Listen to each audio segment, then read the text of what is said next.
In Torrance this month, West Torrance single-family homes are sitting at 1.4 months of supply, while Harbor Gateway condos and townhomes are sitting at 5.7. Same city, completely different leverage. And that is exactly why a single citywide headline can get a homeowner in trouble. If you price, time, or prepare yourself as if all of Torrance is moving under one set of rules, you can lose momentum before the second weekend even starts. If you're thinking about selling in the next 3 to 6 months, this split matters more than it sounds. It changes how much room the market will give you to be wrong. It changes whether buyers feel urgency or the freedom to compare. It changes how long your household may have to stay in showing mode, how cleanly you can line up your next move, and how much emotional wear shows up while you wait for the market to answer back. And there's another layer sitting on top of all of it right now. Financing got tighter fast. The 30-year fix was 6% in early March and 6.46% by April 2nd. That may not sound dramatic if you say it quickly, but in the real world, it means some buyers are reworking their numbers, trimming their ceiling, or getting a lot more selective about what they're willing to stretch for. So waiting is not a neutral choice. It can buy you time. It can also leave you facing a buyer pool with less flexibility than the one that exists today. And that's where this gets very real for a homeowner, because tighter budgets don't create one uniform market. They create a very different behavior depending on where you are and what you're selling. Let's picture 2 Saturdays in Torrance. In one, a detached home in West Torrance gets real traffic right away, the driveway fills up, and by Sunday night, the seller has a very clean read on whether the launch worked. In the other, an attached seller in South Torrance watches buyers move through with a totally different posture. They're not rushing. They're comparing dues, parking, floor plan, building feel, one more monthly payment, one more complex down the road. That's the market I want you to understand today. Torrance has a sprint lane, a measured lane, and a shelf lane. Your outcome depends on knowing which one your home is actually in. I'm Mr. Hernandez, and my job is to help you make a cleaner decision with your equity, because your home does not live inside the Torrance market. It lives inside a very specific lane on a very specific street, competing against a very specific set of alternatives. Market-wide averages are useful for orientation. They are dangerous when you use them as your pricing strategy. So here's the roadmap. I'm going to start with the detached side because that is where scarcity is still doing the clearest work. Then I'll move into attached housing because that's where the market gets more selective and much easier to misread. After that, I'll zoom out to the larger forces shaping the buyer pool. And then I'll close with the structural changes in Torrance that may not change next month's comp, but absolutely do shape how your lane feels over the next few years. And if this decision is starting to feel real for you, I've put 2 options in the description. If you want to talk through your situation, you can book a complimentary one-on-one strategy session with me, and I'll help you sort out whether this is a market you should press into now or approach more carefully. And if you're not ready for that conversation just yet, start with HomeBot. It's a low-pressure way to keep tabs on your home, your equity, and what your next move should look like without having to make a decision today. Let's start with the detached side because citywide, that market didn't just stay tight in March. It got cleaner. Active listings ticked up from 102 in February to 107 in March. So there was a little more supply on the shelf, but pending sales jumped from 42 to 65. Closed sales jumped from 30 to 58. Median days on market tightened from 12 to 10. And sellers went from receiving 99.5% of their last list price in February to 100.6% in March, while the original price figure improved from 98.6% to 100.1%.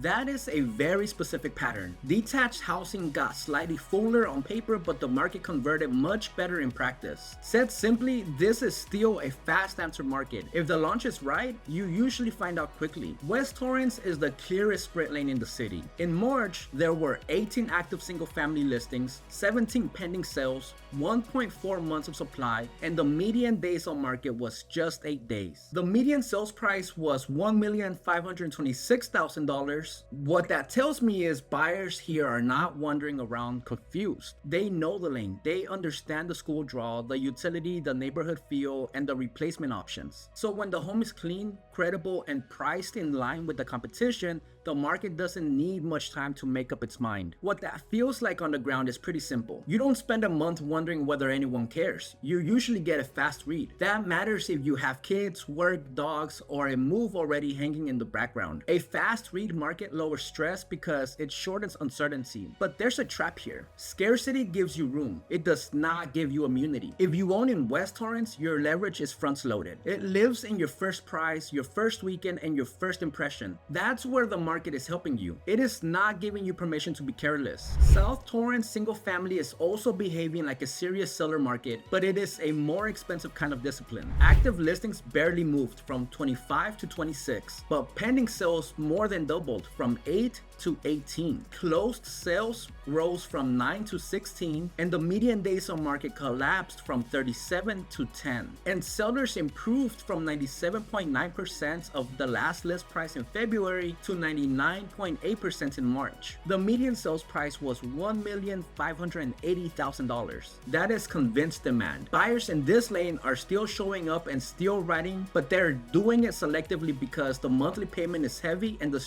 standard is high. That is not cheap demand. That is convinced demand. Buyers in this lane are still showing up and writing, but they're doing it selectively because the monthly payment is heavy and the standard is high. For you as a seller, that means the market will still reward a great home, but not every home automatically gets premium treatment just because it sits in South Torrance. The first week matters here because premium buyers tend to decide quickly when the home feels worth the payment, and they tend to hesitate quickly when it doesn't. North Torrance single family is a really interesting lane this month. There were 25 active listings, 15 pendings, 2 months of supply, and the median days on market was 11 days. The headline number that jumps off the page is that the median seller got 106% of both last list price and original list price. The median sales price was $1,180,000. Now I want to be disciplined here because this is not an enormous sample. There were only 7 closed sales. So I don't think the right conclusion is that every detached home in North Torrance suddenly deserves a 6% premium over ask. What I do think is that the numbers support a cleaner, more competitive lane than most homeowners may assume. Inventory didn't flood. Pending activity improved. The days on market tightened sharply from February. And the homes that did sell got rewarded. What that means for you is this. Buyers will absolutely step up in North Torrance for the right product, but the right read is clean execution, not blind aggression. If your home competes well on condition, lot utility, and everyday livability, this lane can still move quickly. Just don't confuse a strong print with a blank check. Old Torrance single family is strong, but it's a little more nuanced than the premium Westside story. In March, there were 29 active listings, 3.3 months of supply, and the median days on market was 10 days. Sellers received 102.6% of both original and last list price. The median sales price came in at $990,000, while the median price per square foot rose to $757 from $675 the month before. That combination matters. The lower median sales price could easily tempt someone into saying that this area softened. I don't think that's the cleanest read. Price per square foot rose sharply, and the sellers who aligned correctly got rewarded above ask. That tells me composition matters here. The mix of homes that sold changed, but the market did not stop paying for good product. For a homeowner, the implication is important because this is still a lane that can reward discipline, but it is probably less automatic than West Torrance detached. You do not want to lean on the lower median and assume the market is weak, and you do not want to lean on the 102.6% prints and assume anything with a front yard will get bid up. This lane still wants precision. Harbor Gateway single family is the measured lane. There were 9 active listings, 2.6 months of supply, median days on market of 22, and sellers closed essentially full price. 100.1% of both original and last list. The median sales price was $934,500. The reason I call this the measured lane is not because it's soft. It's because the answer takes longer. And with only 2 closed sales in March, I'm not going to pretend this segment is statistically loud enough to grant declarations. But even with that thin sample, the practical read is pretty clear. Slower here does not mean broken. It means you may not get the same immediate emotional reinforcement than a seller in West Torrance or South Torrance gets. You may need more patience. You may need to sit through a quieter first week without assuming something has gone terribly wrong. For you, that changes the stress profile more than the pricing profile. This is a lane where the market may still validate your number, but it may do it with a more deliberate clock. If I compress the detached story into one thought, it's this. Torrance single family still gives sellers real leverage, but not one uniform kind of leverage. West Torrance and South Torrance are still very much in the fast answer category. North Torrance has punch. Old Torrance still rewards disciplined launches. Harbor Gateway can still sell well, but it asks more patience. Same city, different clocks. Now let's move to the attached side because this is where Torrance gets more dangerous to oversimplify. Citywide in March, active condo and townhome listings rose from 69 to 75. Pending sales fell from 29 to 21. Months of supply expanded from 3 to 3.3. The median days on market edged from 19 to 20, and sellers received 98.9% of the last list price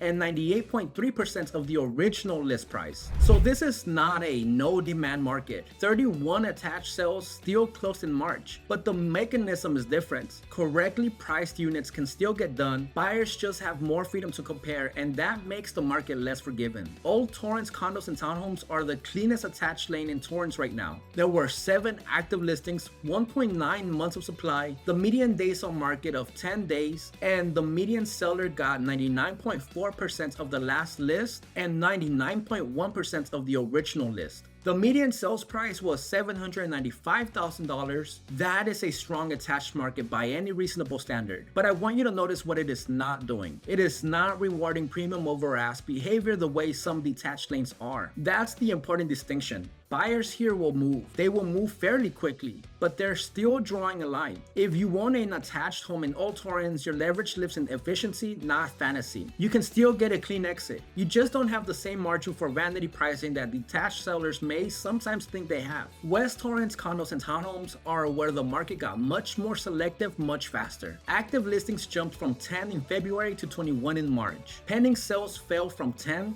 to 1. Months of supply surged from 1.3 to 3. Sellers went from receiving 102.6% of list in February to 98.6% in March. The median sales price was $886,532. That is a real shift in transaction quality. Buyers did not stop valuing West Torrance. They got more options all at once, and when buyers get more options in a premium attached lane, they start screening harder. They compare light, floor plans, dues, building feel, parking, noise, and monthly payment with a lot more discipline. That's why I call this a shelf market when it happens to attached housing. Once the shelf gets fuller, being good is not enough.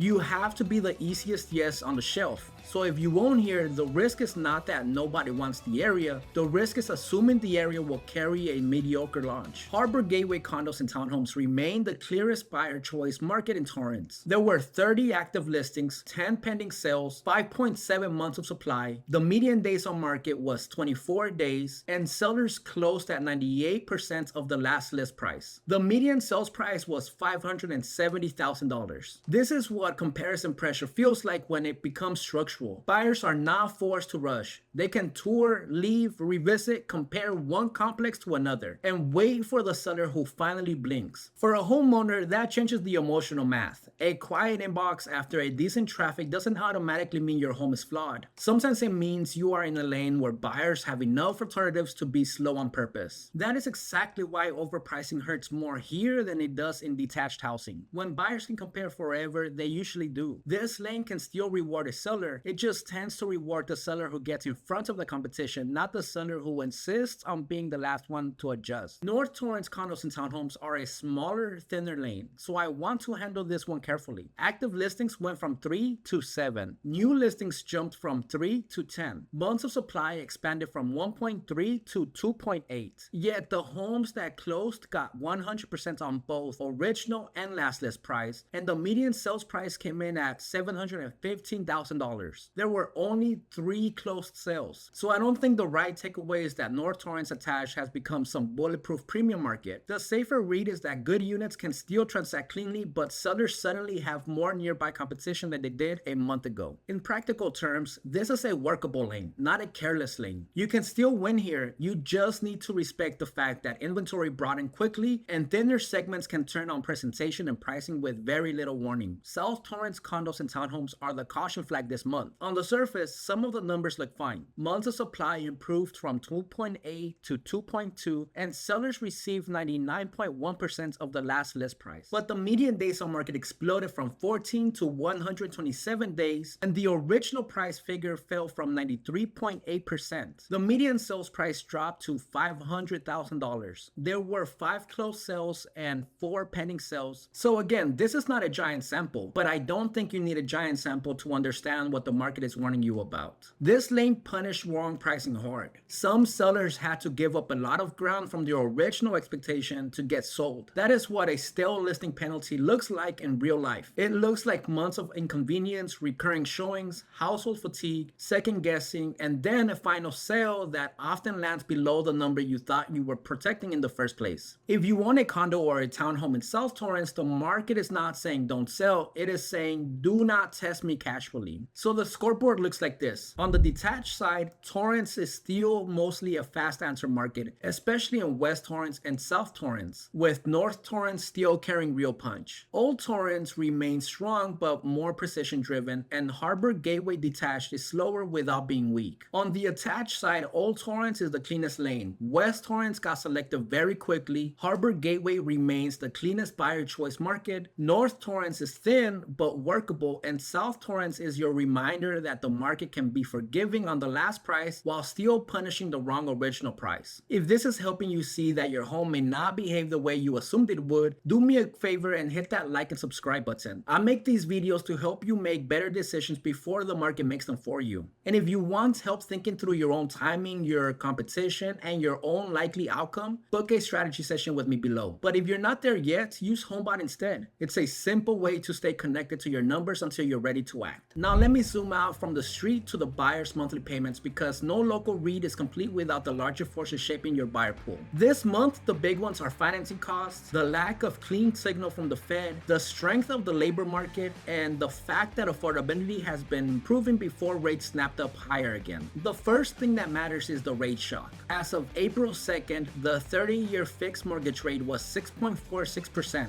A month earlier, it was 6%. That is a meaningful move in a very short period of time. And the reason that matters in Torrance is simple. The buyer pool here may still be employed and motivated, but their payment math got worse very quickly. I don't think sellers can build a 3 to 6 month plan around the hope that lower rates are going to ride in and rescue affordability on cue. The current Fed path is too unclear for that kind of confidence, and the bond market is already telling you capital is still expensive. The second thing that matters is that demand is pressured, not destroyed. March added 178,000 jobs nationally. Unemployment held at 4.3%. The labor force participation held at 61.9%. That matters because it tells you the buyer pool is still functioning. People still have incomes. Households still need to move. Life did not stop. What changed is not the existence of buyers. What changed is their tolerance for waste. When money gets more expensive, buyers get more selective about condition, layout, credit, repairs, and price. The third thing that matters is affordability. The National Housing Affordability Index improved to 117.6 in February, up from 117.1 the month before and 103.1 a year earlier. So on paper, buyer capacity has been getting healthier, but that is backward looking. Those February gains are already being challenged by what happened to rates in March and early April. For you as a seller, the practical meaning is straightforward. The buyer pool is still there, but it is less likely to subsidize your optimism. This is exactly why detached sellers still need pricing discipline and why attached sellers need even more of it.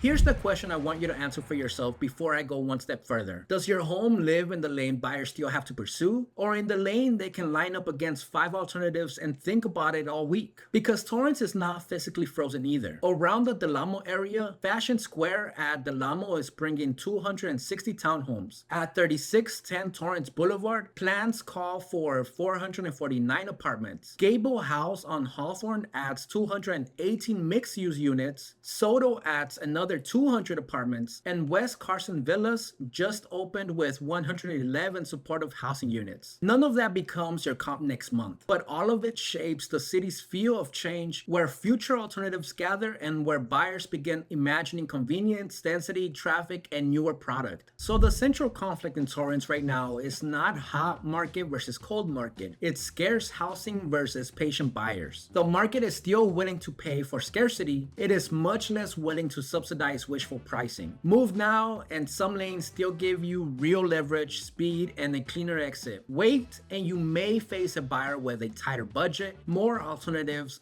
or both. Doing nothing is still a decision. It just feels less like one because it's quiet. My bottom line is this: if your home lives in Torrance's sprint lane, April still gives you a real chance to sell with speed and dignity. If your home lives on the shelf, you can still sell well, but only if you respect how quickly buyers can compare, pause, and walk. If you think your move might happen this year, the goal is not to be more hyped up. It's to be harder to shake. Harder to shake on pricing, harder to shake on timing, harder to shake when the first week doesn't go exactly how you hoped. That's what a good strategy does. So if you want help building that strategy around your actual home and your actual lane, schedule a one-on-one strategy session using the link below. And if you're not ready to talk yet, start with HomeBot in the description. It's the easiest way to stay close to the decision until you're ready to move. And if these videos help you think more clearly about your home and your options, hit like and subscribe so you don't miss the next one.